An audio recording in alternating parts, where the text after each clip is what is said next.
모의고사 가지고 수능을 예측하는 건 그건 바보 같은 짓이에요. 그건 나도 모르고 신밖에 몰라. 아, 욕할게 그냥. 바보지 바보. 내일 1,000만 원을 줘. 10년 뒤에 1억을 줘. 뭘 선택할래요? 모의고사를 잘 보면 뭐가 좋죠? 기분이 좋아. 그거 왜 아무것도 없어. 얘는 고3으로서의 자격이 없는 애예요.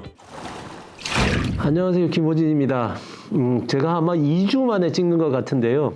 제가 이렇게 오래간만에 찍게 되는 게 국토종주 자전거를 제가 타고 갔다 왔어요. 가면서 보니까 가족들끼리 나온 분들도 계시고, 그 다음에 나이 드신 분들이 도전하는 것도 계신데, 여러분들도 혹시 학생들 같은 경우는 대학 가면 한번 도전해 보는 것도 좋을 것 같고, 부모님들도 그렇게 어렵지 않으니까 한번 도전해 보시면 좋을 것 같아요. 저희 카페에다가 제가 그 후기를 올려놨는데, 저희 토마스 아카데미 카페에 오셔서 한번 읽어보시는 것도 좋을 것 같아요. 제가 원래 인트로에서 잡소리를 대단히 많이 하는데, 그것 때문에 지적도 많이 받는데, 오늘도 보니까 이렇게 잡소리를 많이 하게 되네요. 오늘은 제가 제목을 조금 좀 선정적으로 뽑았어요. 뭐라고 뽑았냐 하면 강남 엄마 따라잡기 이렇게 지금 뽑았는데, 제가 그렇게 뽑은 가장 큰 이유는 뭐냐 하면 일단은 정확한 정보들을 알고 있으면 도움이 될 것 같아서, 그래서 아주 기초적인 걸 오늘 하려고 그래요. 그래서 그런 부분들을 알고 있으면 제가 보기에는 입시에 대한 부분들에서 더 많이 알지 않아도 될 것 같아요. 그 정도만 알면 될 것 같아요. 왜냐하면 제가 지금까지 보면서 입시에서 제1원칙이 있어요. 그 어떤 대단한 정보보다도 가장 중요한 건 공부 잘하는 애가 서울대 간다. 네, 이거예요. 이건 뭐 몇 년 동안 변치 않는 사실, 몇십 년 동안 변치 않는 사실이니까 너무 많은 정보에 대한 부분들을 자꾸만 컴플렉스를 갖고 그러지 않았으면 하는 부분들이라서, 이 동영상을 보는 분들이 조금만 그 정보의 비대칭이라든지 이런 부분들을 좀 해소하고, 그리고 또 제가 보니까 강남 엄마라고 해도 사실은 잘못 알고 있는 정보들도 꽤 있는 것 같아요. 그래서 이번 기회에 조금만 점검한다. 내가 어떤 정보가 정확한 정보인가를 점검한다. 라는 입시의 아주 기초적인 내용들 오늘 한번 같이 한번 가보도록 하겠습니다. 자, 가보시죠. 입시 기초에 대한 정시편 하게 되는데요. 정시하고 수시를 가장 쉽게 제가 설명을 해드릴게요. 일단 정시는 수능이에요, 수능. 예, 이건 아마 학부모님들은 잘 알 거예요. 옛날에 학력고사 시험 보고 가는 게 이제 정시입니다. 그 다음에 이제 수시는 대학에서 뽑는 건데요. 그러니까 이렇게 보시면 될 것 같아요. 뭐냐면 정시는 국가고시야. 삼성에서 직원을 뽑는데 어떤 자격증이 있는 사람들 와라 라고 하는 걸, 무슨 국가에 공인된 자격증을 가지고 있는 사람 와라 이렇게 하는 게 이제 정시라고 생각하면 되고, 삼성에서 자체적으로 자기가 마련한 시험 형식으로 시험 보는 걸 수시다 이렇게 생각을 하면 돼요. 대학 입장에서는 어쨌든 우수한 인재를 뽑기 위해서는 자꾸만 수시를 늘리고 싶어 하는 성향을 가지고 있어요. 그런데 이제 국가에서도 사실은 수시를 늘리려고 하는 것들이 대단히 이해 요구가 잘 맞아서, 그래서 계속 수시가 계속 늘어났는데, 지금 이제 공정성에 대한 여러 가지 이야기가 나오면서 오히려, 그렇죠. 공정한 건 이게 조금 더 공정하지 않겠어요? 그러니까 일반적으로 봤을 때 얘는, 뭐라 그럴까. 그래도 모든 학생들이 똑같이 보니까. 그래서 이런 점에서 조금 더 인원들이 지금 늘어나고 있는 추세입니다.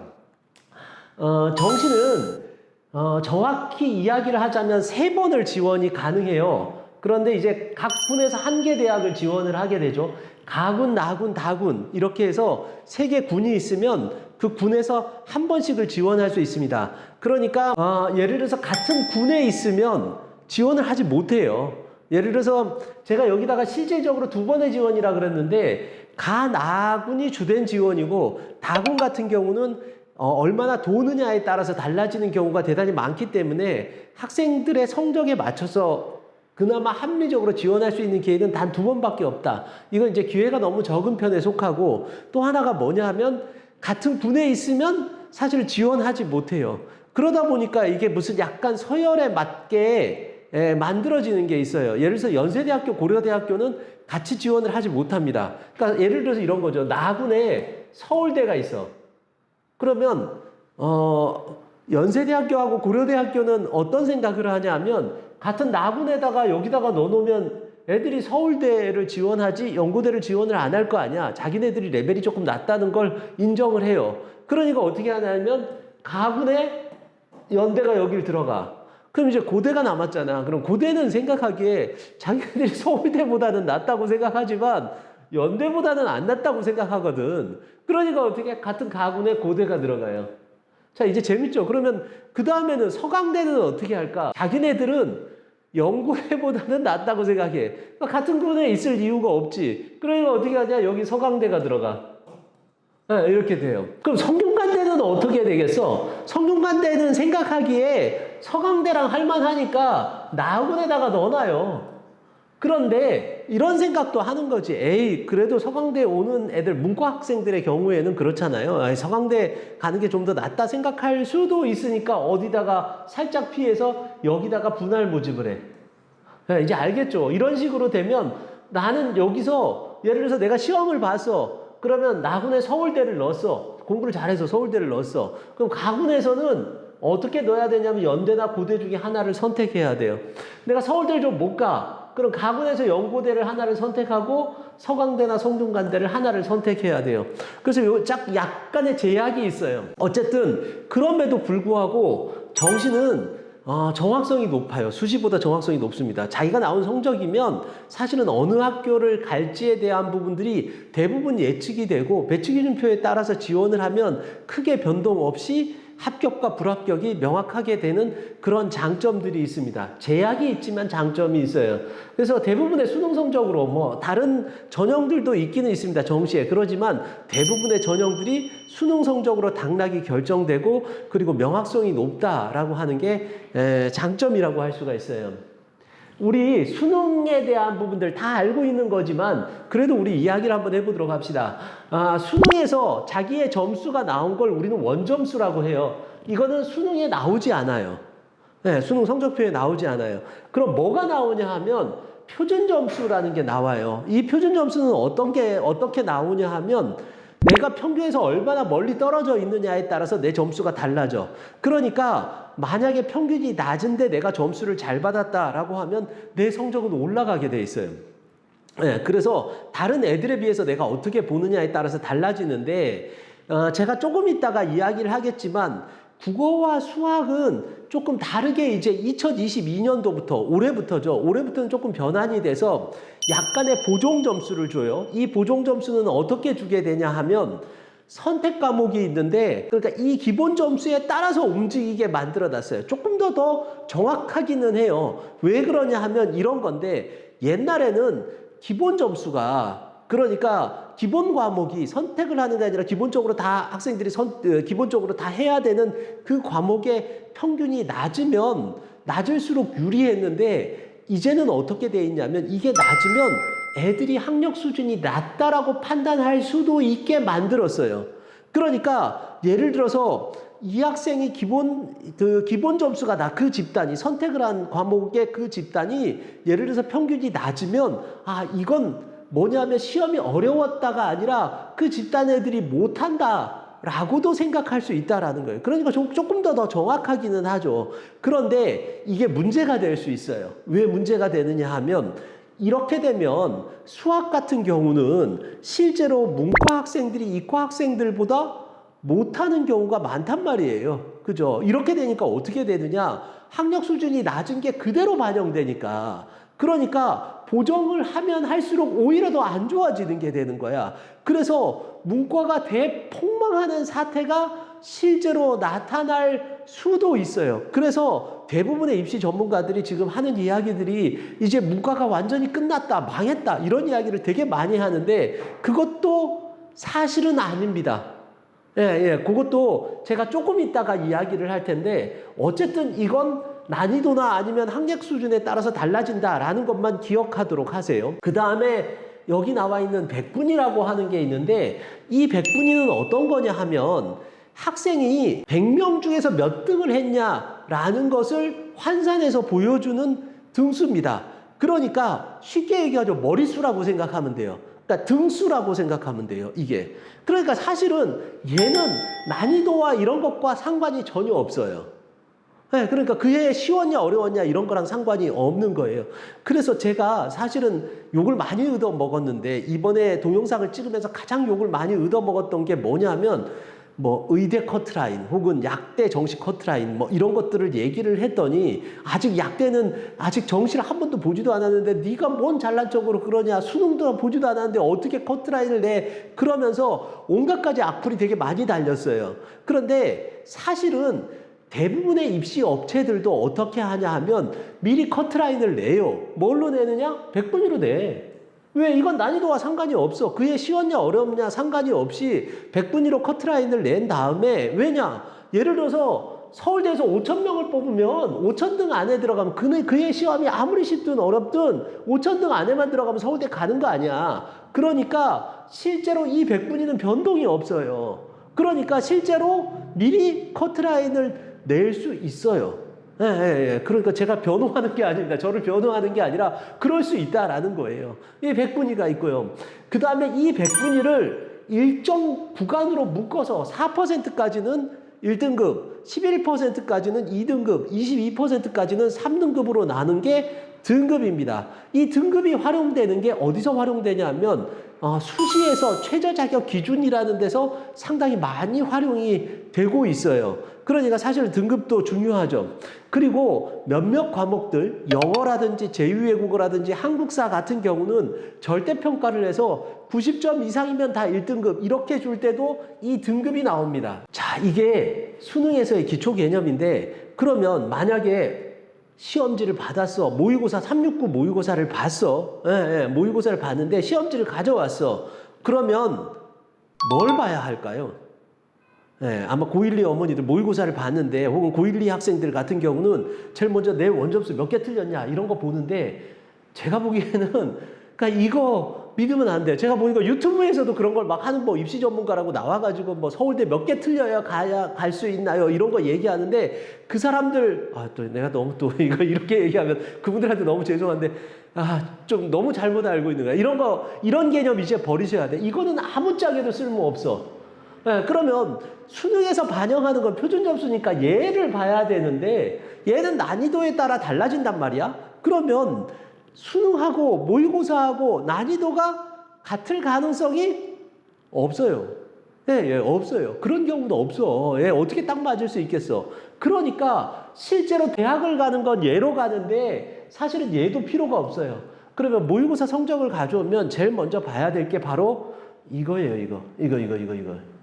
근데 이것도 마찬가지야. 좀 이렇게 얘기해서 그런데, 애가 그동안에 어떤 변동이 있을 수 있어. 변동폭이 되게 넓을 거란 말이야. 3월은 망치고 6월은 잘 보고 9월은 못 보고 뭐 이럴 수도 있잖아요. 그죠? 이제 이런 것들이 있기 때문에 사실 그런 변동성을 감안해서 본다면 사실은 레인지가 좀 넓기는 하지만, 모의고사 성적표를 만약에 봤다, 나한테 왔다라고 하면 제일 먼저 봐야 할 건 사실은 얘가 조금 더 중요하다. 예, 이 등급을 가지고 보는 게 중요하다. 그래서 저도 일반적으로 상담을 할 때, 보통 수능이 아니라 지금 상담을 할 때는 등급을 보면서 국영수 합이 몇 등급이면 어느 대학을 간다, 뭐 이런 이야기를 많이 해요. 사실은 정확하지는 않은데, 왜냐? 모의고사 가지고 수능을 예측하는 건 그건 바보 같은 짓이에요. 그건 나도 모르고 신밖에 몰라. 그러니까 그에 흡사하게 하는 것이기 때문에 가급적이면 그냥 등급을 보는 게 가장 좋다. 그래서 등급이 떨어졌다라고 한다면 조금 좀 더 생각을 해봐야 된다. 이렇게 보시면 돼요. 수능 과목을 보시죠. 이거는 제가 2022년도 변동 동영상이 있는데 그걸 보면 조금 더 자세하게 나와 있어요. 그걸 참조하시면 되는데 그래도 설명을 해드릴게요.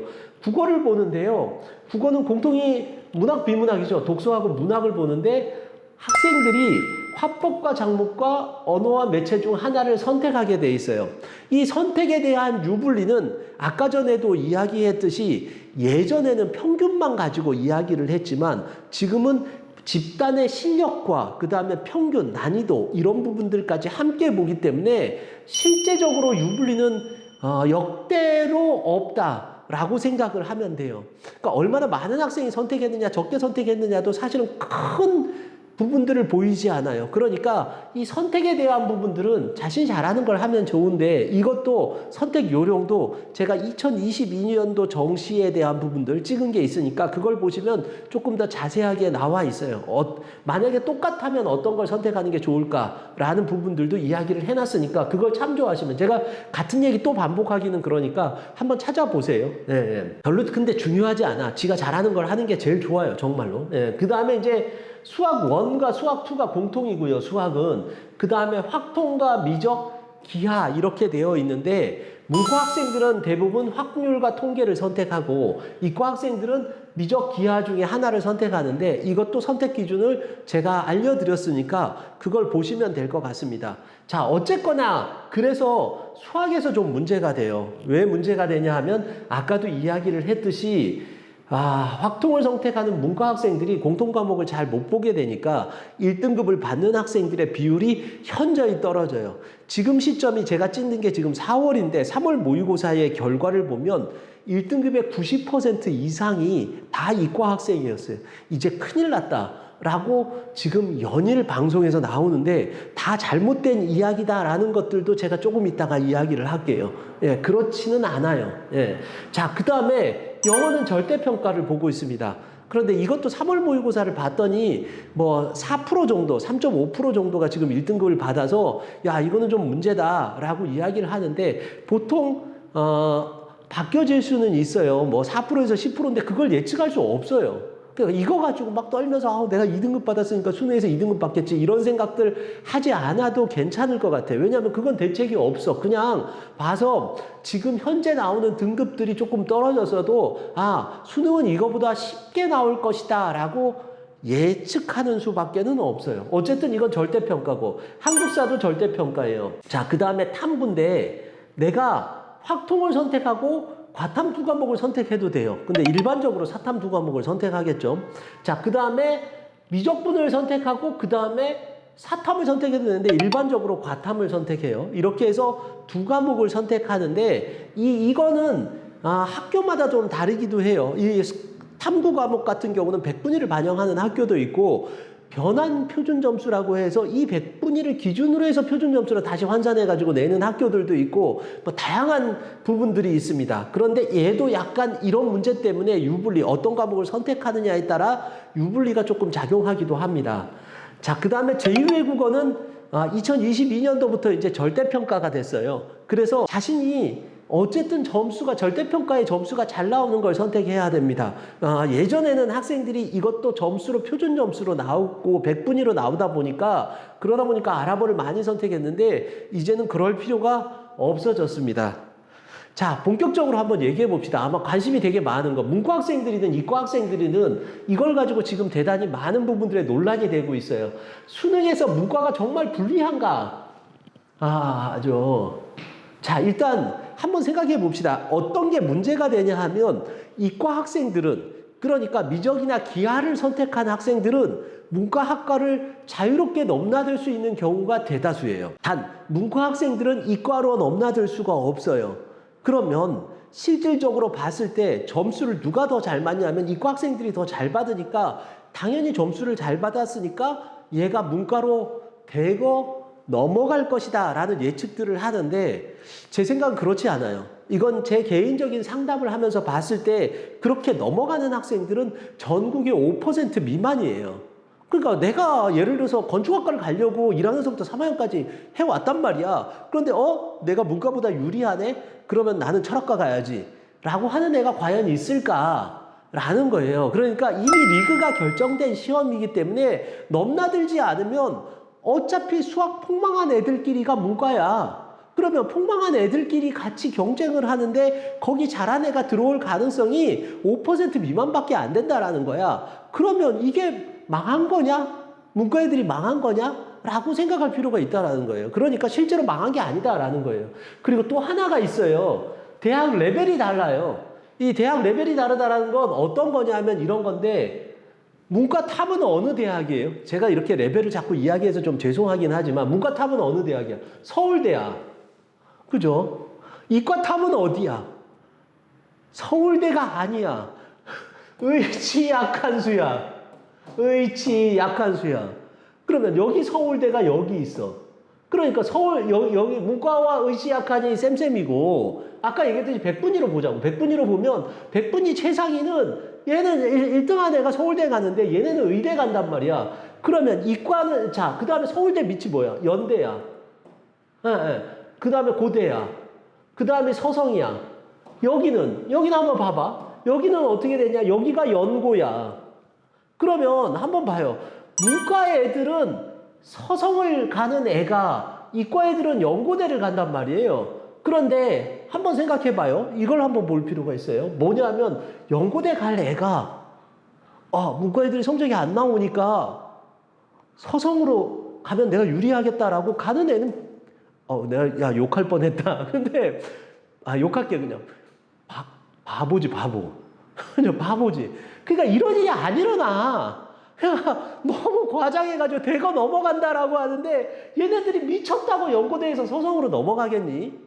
예, 이런 일들이 일어나지 않아요. 기껏해야 연고대 낮은 데가 조금 더 나아져서 이렇게 올라가는 거 외에는 없어. 얘네는 서울대가 찐 서울대고 얘네는 서울대가 가짜, 또 이것도 누가 뭐라 그랬다. 가짜 서울대라는 거야. 그러니까 연고대 애들이 여기서 다시 연고대 낮은 과 가려고 지금 내가 불리하니까 이렇게 갈 경우는 없어요. 그러니까 실질적으로 봤을 때 이 리그도 다르고 대학 레벨이 다르기 때문에 문과 학생들이 전혀 문제되지 않아요.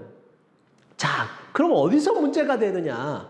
진짜 문제가 되는 게 있죠. 뭐냐 하면 수시에서의 최저 자격 기준이야. 네, 수시에서의 최저 자격 기준을 문과 애들이 많이 못 맞춰. 그렇게 되겠죠, 이제. 자, 그럼 이게 좋은 현상인가, 안 좋은 현상인가는 사실 나는 모르겠어. 이것 때문에 막 다들 문과 폭망이다라고 하는데 나는 문과가 더 좋아져요. 왜 그러느냐? 만약에 예를 들어서 일정 정도의 수능 성적을 받는다면 최저 자격 기준이라는 건 어떻게 형성이 되냐 하면 입시를 보면서 이제 좀 아셔야 되는 게 진짜로 말 그대로 최저 자격 기준이에요. 그러니까 이 정도 수준이 돼야 수시에서 우리 학교를 뽑아줘야겠다라고 하니까 최저 자격 기준은 정시로 합격할 수 있는 수준보다 낮아요. 많이 낮아. 아무리 높게 잡아도 낮아. 그러니까 이 최저 자격 기준을 맞았다고 해서 그 끄트머리에 맞았다고 해서 정시로 그 대학을 가느냐? 못 가. 못 간단 말이야. 그러면 이 최저 자격 기준이 살짝 높아진 거야. 문과는. 그리고 이과는 살짝 낮아진 거야. 누가 더 유리하니? 내가 보기엔 문과가 더 유리해. 왜? 문과는 내신을 좀 못 받아도 최저를 못 맞추는 애들이 이제 더 많아졌으니까 수능을 일정 정도 하면, 그러니까 기가 막히게 정시로 할 정도가 아니라 그거에 사이 정도로 맞추기만 하면 이제는 내신이 나빠도 대학을 갈 수 있는 확률이 더 높아졌다는 거야. 예를 들어서 고대 같은 경우는 오히려 문과 학생들은 올해 커트라인이 올라가. 사실은 살짝 올라가는데 그럼에도 불구하고 희망적인 게 뭐냐? 최저 못 맞추는 애들이 많아져서 떨어질 가능성도 있다라는 거야. 그럼 뭐 올라간다는 거야? 떨어진다는 거야? 나도 몰라. 그거는 나중에 제가 고대편 한번 봐봐요. 그거 보면 올라갈 가능성이 조금 더 높지만 어쨌든 위안이 된다. 문과 같은 경우는 어쨌거나 오히려 더 유리하다. 거기다가 어디냐? 논술 같은 경우는 문과 논술은 뭐라고 써놨어? 개꿀. 네, 진짜 개꿀. 왜냐? 옛날에는 최저를 못 맞추는 애들이 많아서 논술 이대 중대 같은 경우 최저를 못 맞추는 애들이 많았단 말이에요. 근데 올해는 더 많아져. 그럼 논술 못 써도 돼.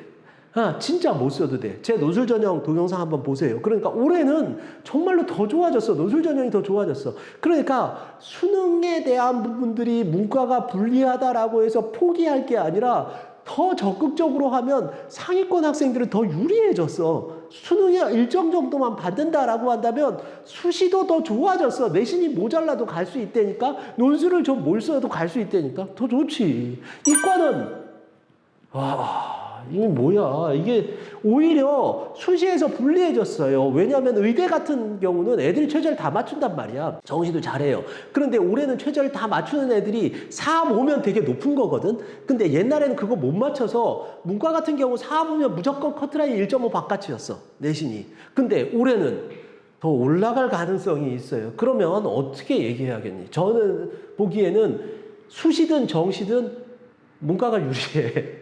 오히려 거꾸로. 너 이제 또 온갖 가지 돌 날라오는 소리 들린다. 그런데 내 말이 맞아. 문과가 조금 더 유리해. 단 이 유리한 건 뭐냐? 정시 수능 공부가 어느 정도 돼 있는 학생들한테는 올해 진짜 더 유리하다. 그러니까 수능 공부 포기하지 마라. 수시로 가도 수능 공부 포기하지 마라. 라는 거예요. 자, 그래서 최상위권은 오히려 불리함이 전혀 없어요. 문과가. 전혀 없고 중위권은 당연히 표준점수 체제에서 중위권 학생들은 별로 문과나 이과나 다 똑같아. 평균이니까. 평균에서 얼마 떨어져 있느냐니까. 그러니까 중위권도 별로 불리함이 없어요. 중하위권이나 이런 부분은 불리함이 없고 중상위학권 같은 경우가 여기 건대부터인데 여기부터는 문이과 밸런스가 살짝 맞춰지기 시작하거든요. 왜냐하면 문과 학생들이 선호하는 경희대 외대가 있어. 그러니까 의지 약한 수를 완충시키는 경희대 외대가 문과 애들이 거기를 많이 가다 보니까 여기서부터 건대부터는 살짝 문이과가 비슷하게 가. 커트라인이. 자, 그러면 이렇게 비슷하게 가면 건대 밑으로 보면 그러니까 얘네들 같은 경우는 어떻게 되느냐? 실제로 대거 문과로 애들이 넘어갈 수 있는 가능성이 좀 있어. 왜냐하면 내가 건대 못 가는데 문과로 가면 건대 간다 라고 해서 넘어가는 애들이 여기 요 라인 인서울, 그러니까 건동홍숙 아래서부터의 인서울 애들은 실제로 이과가 유리하다. 이게 더 정확해요. 알았죠? 예. 자, 그 다음 또 봅시다. 뭐 할 게 정시도 되게 많다. 기초라고 했는데 되게 어려운 얘기까지 했는데 선택 과목의 이해 봅시다. 사과탐 선택의 불이익은 사실은 대부분의 학교들이 보정 점수를 주기 때문에 그래서 그렇게 큰 문제는 없는데 표준 점수만 갖고 한다라고 하면 불리함이 생길 수 있어요. 그런데 지금 아직 요강이 안 나왔어요. 서울대학교가. 그런데 이건 실수가 아닌 것 같아. 서울대학교가 올해부터 표준 점수로 반영을 한대요. 사과탐을. 이렇게 되면 어떻게 되느냐? 실제로 대대로 최근 3년간 결과로 보면 물리2를 선택한 학생이 만점을 받아도 많이 불리하다. 그러니까 최상위 의대나 서울대 최상위 학과를 갈 때는 유불리가 생길 수도 있다라는 거예요. 그러니까 그런 부분들도 고려를 해야 돼요. 그러니까 표준 점수가 어느 게 잘 나올 것인가. 물론 예측할 수 없어요. 이 문과 같은 경우는 사실은 예측이 불가능해요. 대단히 불규칙적으로 되는데 이과 같은 경우는 현재까지는 그렇기 때문에 살짝 그런 점에서 본다라고 한다면 좀 불이익이 생길 수도 있다라는 거고 과탐 과목을 선택하면 사탐보다 유리하다라고 제가 적었는데 그렇다고 해서 문과 학생이 갑자기 과탐을 하는 게 좋은 건지는 저는 모르겠어요. 그러니까 이런 부분들을 자꾸 알려고 하지 마. 제가 바라는 건 입시에서 너무 많은 걸 알면 오히려 더 안 좋을 수도 있어요. 더군다나 또 학부모님들 같은 경우가 더 문제인데 애한테 가짜미 너 과탐 한번 해보련? 뭐 이런 얘기 좀 제발 좀 안 했으면 좋겠어. 아는 척하고 그러지 않았으면 좋겠어. 왜냐 애가 잘하는 거 그냥 내버려 두세요. 자, 그 다음에 사과탐 선택에 대한 부분인데요.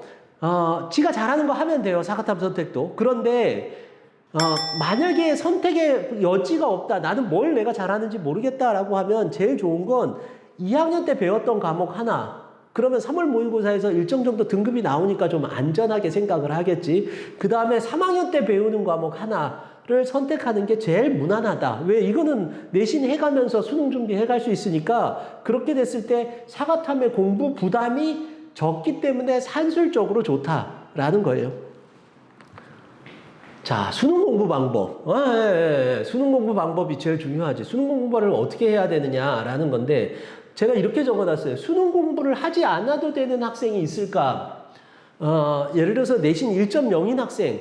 이런 학생들은 사실은 최저가 없는 대학이나 이런 부분들을 가게 된다라고 하면 반드시 가게 되겠죠. 1점대 극초반의 학생들. 이런 학생들은 안 해도 되는데 그런 학생들을 제외하고는 대부분 해야 돼요. 일단은 1.0인 학생도 서울대 직윤을 가려면 최저를 맞춰야 되기 때문에 만약에 수능 공부를 안 하면 최저 때문에 못 가게 돼서 선택의 폭이 너무 좁아들기 때문에 수능을 안 해도 되는 학생은 거의 없어요. 그러니까 저는 사실은 맨날 그런 얘기를 많이 해요. 정시 확대, 수시 확대 이런 언론에서 떠드는 이런 이야기를 들으면서 사실 입시 전문가의 입장으로서 들으면서 살짝 좀 고개를 갸우뚱하는 부분들이 있어요. 왜냐하면 정시가 40%라고 40%가 아니야. 실제로 60%, 70%일 수 있어요. 왜? 애들한테는 최저가 있으면 공부를 해야 돼. 그러니까 실질적으로 봤을 때 수능은 정시 올인이냐 수시 올인이냐 수시 올인이라도 해야 되는 경우가 매우 많다. 이렇게 보시면 돼요. 언제 수능 대비를 하는 것이 좋은가? 라고 했는데 제가 2학년 겨울방학이다. 라고 써놨어요. 이건 이렇게 생각을 하면 돼요. 보통 1학년 때부터 그래 나는 정시 올인이야. 우리 학교 내신 안 나오니까 나 내신 못 받으니까 그냥 1학년 때부터 정시를 할 거야. 라고 생각하는 학생이 있다면 저는 일단 말리고 싶어요. 1, 2학년 때는. 왜 그러느냐? 한번 그냥 생각해 봐요. 예를 들어서 내일 1,000만 원을 줘. 내가 오늘 하루 열심히 하면 내일 1,000만 원을 줘. 10년 뒤에 1억을 줘. 내가 10년 동안 열심히 일하면.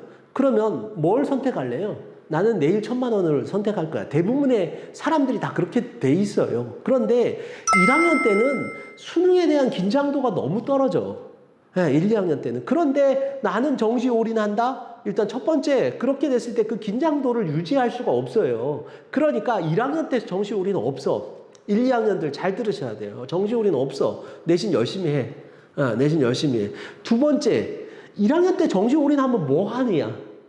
네, 이 얘기가 무슨 얘기냐면 1학년 때 실제로 모의고사 성적이 기가 막히게 잘 나오는 애들이 있어요. 이런 애들이 실제로 내신은 안 나오는데 모의고사 성적이 잘 나오니까 뭐 1, 2학년 때 보니까 모의고사 성적은 기가 막히게 나와. 나는 정시형이다 라고 생각하지. 근데 아까도 이야기했듯이 예를 들어서 애들이 뛰지 않을 때 내가 뛰면 돋보여 보여. 그런데 애들이 뛸 때 내가 뛰면 나는 묻힐 수 있어. 이게 무슨 얘기냐면 내가 3학년 가서도 모의고사가 잘 나올지도 몰라. 알 수 없어. 왜? 애들이 3학년 되면 다 수능 공부 하거든. 그 전에 애들이 다 안 해. 안 하는 데서 지가 정시 올인한다고 와 내가 지금 보니까 이 정도면 정시로 서울대 갈 수 있어. 이게 3학년 가서 뚝뚝뚝뚝뚝뚝 떨어질 수 있어요. 따라서 1, 2학년 때는 내신에 집중해라. 내신에 집중해라. 정말. 그리고 2학년 겨울방학까지 그러니까 6월 11월 아마 2학년들은 6월 11월 모의고사를 볼 거예요. 전국 단위 모의고사를 11월 모의고사 보고 판단하면서 겨울방학 때 내가 한번 그래 지금은 보니까 수능 우위가 맞다. 내가 가려는 건 보니까 학종이나 아니면은 교과로는 가기가 힘들겠다. 이런 것들이 판단이 쓰면 그러면 그때부터 정시 올인하는 게 보다 바람직하다. 이렇게 보여요. 단 완전하게 정시 올인인 애들이 있긴 있어요. 그런 애들이 있어. 보니까 국영수를 기가 막히게 하는데 국영수 모의고사만 보면 너무 잘 나온다. 이런 학생들은 2학년 여름방학부터 일찍 시작하는 것도 괜찮기는 하다. 그런데 일반적으로 여기부터 하고 1, 2학년 때는 내신 잘 챙겨라. 내신이 쓸모없다라고 하는데 지금의 수능은 EBS 연계율이 50%밖에 되지 않아. 나머지는 어디서 나와요? 교과서에서 나온단 말이야. 그러니까 내신 잘하는 게 수능에 도움이 돼요. 그렇다면 그 이전에는 고1, 2 때는 어떻게 수능 공부를 해야 되느냐라는 건데요. 일단은 아까도 얘기했듯이 수능 공부에 대한 긴장도가 많이 떨어지기 때문에 제가 바라는 건 이놈의 사교육.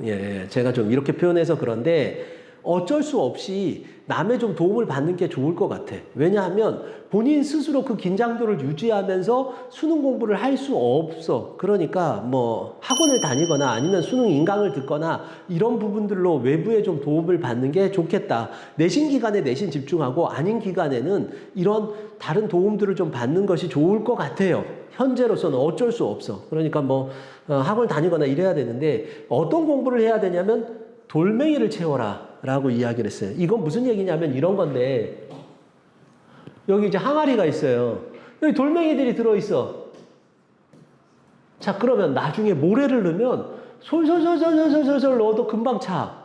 근데 여기 돌멩이가 하나도 없어. 모래를 때려 부어야 돼. 이 얘기가 무슨 얘기인지 살짝 이해가 돼요? 이게 무슨 얘기냐. 고3 때 돌멩이가 하나도 없으면 고1, 2 때 돌멩이를 안 만들어 놓으면 고3 때 너무 많은 부분들을 해야 돼요. 그래서 해도 안 된다는 얘기가 고3 때 그렇게 나와. 그럼 고1, 2 때 뭐 하라는 거예요? 수학의 기본 개념이나 이런 부분들 좀 잘 알고 있었으면 좋겠어. 그것만 알고 있어도 돼. 왜냐 이게 돌멩이가 될 거야 나중에. 그러면 진입장벽이 낮아져. 고3이 돼서 수능 공부를 할 때도 낮아져. 마찬가지야. 국어 영어에서도 어휘나 독해 능력이나 이런 부분들을 잘 해놓으면 진입장벽이 매우 낮아져. 성적이 쑥쑥쑥 올라가요. 3월 모의고사 4등급 받고 나중에 만점 받는 애들이 있어. 이런 애들이 어떤 애들이냐? 이런 돌멩이 만든 애들이야. 그러니까 1, 2학년 때는 좀 더 기초적인 부분들을 많이 해놓는 게 좋겠다라는 겁니다. 마지막으로 고3 학생들한테 하는 이야기까지 할게요. 제가 30분 이상 안 찍으려고 그러는데 보니까 이것도 할 얘기가 되게 많네. 자, 수능 모의고사에 대한 이해, 요것만 하고 제가 끝내도록 하겠습니다. 모의고사보다 수능 성적이 떨어진다던데 라고 얘기를 많이 해요. 지금 3월 모의고사는 고3 학생들, 아까 고1, 2 얘기를 했으니까 고3 얘기 좀 할게요. 그런 얘기 되게 많이 해요. 저한테도 되게 많이 물어보는데 바보 같은 질문. 네, 왜냐하면 올라가는 애들도 있고 떨어지는 애들도 있어요. 네, 근데 떨어지는 애들만 얘기해. 수능 성적이 떨어진 애들만 울면서 얘기하고 수능 성적 잘 나오는 애들은 그거 얘기 안 해요. 왜? 나 원래 공부 못했는데 내가 연대 갔어. 나 원래 동국대 갈래 했는데 모의고사 볼 때마다 맨날 나 찌질하게 동국대 가려는데 연대 갔어. 라고 얘기하는 애가 누가 있겠니? 그런 애들만 떠드니까 수능 성적이 떨어진다 그러는데 상식적으로 생각해봐라. 오르는 애가 있으면 떨어지는 애가 있는 거야. 그러니까 이런 말 믿지 말아요. 믿지 말아요. 그 다음에 또 하나. 모의고사를 잘 보는 것이 중요한가라고 했는데 자, 고3 대기예요. 고3. 진짜 고3 학생들 잘 들어요. 모의고사를 잘 보면 뭐가 좋죠? 예를 들어서 내신을 잘 보면 대학이 달라져. 그죠? 수능을 잘 보면 대학이 달라져. 모의고사를 잘 보면 뭐가 좋죠? 기분이 좋아. 그거 왜 아무것도 없어. 근데 모의고사 망쳤다고 질질질질 우는 애들을 내가 너무 많이 봤는데 한번 생각해봐요. 수능 한 방만 잘 보면 돼. 369 모의고사, 지금 3월 모의고사 망치고 나서 지금 있는 학생한테 정말 제가 얘기해주고 싶은 건 뭐냐 하면 수능 한 방만 잘 보면 돼. 얼마나 다행이야. 모의고사 잘 못 본 게. 사실은 매우 잘 된 일이야. 모의고사를 자기 성적보다 더 잘 받으면 그게 문제야. 왜? 내가 뭘 잘못했는지를 파악이 안 되잖아. 그러니까 어떻게 하라고? 길게 보라고. 마라톤을 생각하라고. 그러니까 내신은 두더지 잡기예요. 내가 내일 밤새서라도 해가지고 성적을 올려야 돼. 그런데 이건 어때요? 보니까 저기 수능 날까지 내가 길게 봐야 돼. 그러니까 지금 내가 성적이 비록 안 나온다고 해서 특단의 조치를 취하고 이런 것들 제발 안 했으면 좋겠어. 수능 때까지 9월 모의고사 때까지 혹은 정말로 정시 때까지 길게 보고 했으면 좋겠어요. 내가 왜 이 이야기 하냐면 진짜 그래요. 2학년 말에 어떤 애가 그래요. 선생님 저는 확통이 약한데요? 이렇게 얘기를 해요. 수능 전날 뭐라고 그러냐면 걔가 선생님 수능 확통 좀 쉬운 문제가 나왔으면 좋겠어요. 얘는 1년 동안 뭐 했니? 근데 얘가 뭐 했는 줄 알아요? 1년 동안 끌려갔어. 무슨 얘기냐? 학원에서 뭐 진도 나가니까 그 진도 끌려가고 지수로고 나가니까 지수라고 거기에 끌려가고 또 보니까 학교에서 진도 나가니까 끌려가고 내신에서 내신 나가니까 끌려가고 이러다 보니까 지가 약한 부분들을 장기적으로 계획을 세워서 해놓지 못한 거야. 얘는 고3으로서의 자격이 없는 애예요. 뭐냐? 지금 고1, 2애나 마찬가지란 말이에요. 이렇게 하지 말아요. 다 귀 닫고 눈 닫고 뭐 하라고? 자기가 약한 과목을 길게 보고 수능 때까지 가져가라. 마라톤이다. 무조건 마라톤이다. 자기 페이스로 가야 된다. 남이 어떻게 뛰느냐는 중요하지 않다. 옆에서 뭐 하는 얘기를 다 듣지 말고 내가 약한 과목, 약한 데가 있다라고 한다면 그걸 어떻게? 정시 때까지, 수능 때까지. 그래서 그렇게 보완하려고 생각을 해라. 그러니까 지금 모의고사는 아무 생각하지 않아도 된다. 두 번째, 국가대표를 생각해봐라 라는 거예요. 이거는 무슨 얘기냐면 모의고사를 대하는 자세를 한번 생각해봐요. 국가대표 유도 선수가 있어요. 이 선수가 연습할 때는 어떻게 하냐 하면 자기보다 등치가 훨씬 큰 선수랑 해서 맨날 져요. 그러다가 어떻게 하느냐? 올림픽 나가가지고 자기랑 비슷한 애랑 해서 이겨요. 이게 국가대표야. 찌질한 애들은 어떻게 하는 줄 알아요? 초등학생이 맨날 연습하면서 이겼다고 좋아해. 마음은 좋지. 모의고사 100번 잘 봐서 뭐하니? 모의고사 못 봐야 되는 거야. 내 실력보다 못 보고 괴로워하고 분석해야 되는 거야. 모의고사는 점수를 신경 쓰지 말고 내가 뭐가 약한가를 봐야 되는 거예요. 그러니까 점수가 안 나온 건 다행인 거야. 정말 좋은 거야. 그러니까 그냥 국가대표가 돼야 되잖아. 그 국가대표를 생각하라니까. 매일 져야 돼. 매일 져야 나중에 올림픽 가서 이길 수 있다니까. 그러니까 3월 모의고사 못 본 학생들, 제가 지금 4월이라 이 얘기를 하는 거예요. 제발 좀 너무 절망하지 않았으면 좋겠고 오히려 잘 됐다라고 생각했으면 좋겠어요. 자, 그 다음에 모의고사 시기별 중요성이 좀 있기는 있어요. 뭐냐면 3월 모의고사는 사실은 중요한 거 없어요. 뭐냐, 내가 더 공부해야 될 게 뭔가 라는 것만 파악하면 돼요. 점수 신경 쓰지 마. 6월 모의고사는 상승 가능성이 있는가를 한번 봐봐요. 내가 3월 달에 모의고사를 보고 좌절하지 말고 내가 뭐가 약하니까 이거 한번 올려봐야겠다라고 해서 정말 오르나 이걸 봤으면 좋겠어요. 왜냐하면 재수생도 들어오니까 그 정도만 유지해도 오른 거예요. 무슨 얘기야? 3월 정도만 유지해도 오른 거야. 그러니까 봐서 재수생들이 들어와도 내가 안 떨어지고 잘 유지했다라고 한다면 상승 가능성이 있어요. 그러니까 6월 모의고사 때는 취약 과목에 대한 부분들을 생각하면 좋겠고 9월 모의고사는 어쩔 수 없어. 중요하긴 해. 9월 모의고사가 왜 중요하냐면 9월 모의고사를 가지고 수시 원서를 쓰게 돼요. 제가 2부에서 수시편에서 이야기를 할 텐데 9월 모의고사는 수능이 중요한 게 아니야. 이건 중요한 거 아무도 없어. 제가 그랬잖아. 모의고사는 안 중요하다니까. 정시 한 방만, 수능 한 방만 잘 보면 돼. 단 얘가 수시 원서 접수를 할 때 이걸 망하면 불안하잖아. 그러니까 원서를 낮게 쓸 수밖에 없으니까 9월 모의고사를 수시의 바로미터로 생각하고 한번 내가 수시 원서 접수를 할 때 이 정도 점수는 어디에 써야겠다라는 걸로의 중요성만 파악하면 된다라는 거예요. 자, 정시 제가 찍으면서 한 10분, 20분 찍을까 그랬는데 꽤 많이 찍었네요. 아마 보면서 막 2배속으로 돌리는 분도 계실 거고 넘는 분들도 계실 텐데 넘기지 않고 보다 보면 매우 유용한 정보들이 많아요. 2부에서는 수시편에 대한 부분들을 할 거고 3부편에는 생기부 할 텐데요. 오늘은 제가 2부까지만 찍으려고. 나도 힘들다. 2부 수시편에서 보도록 합시다.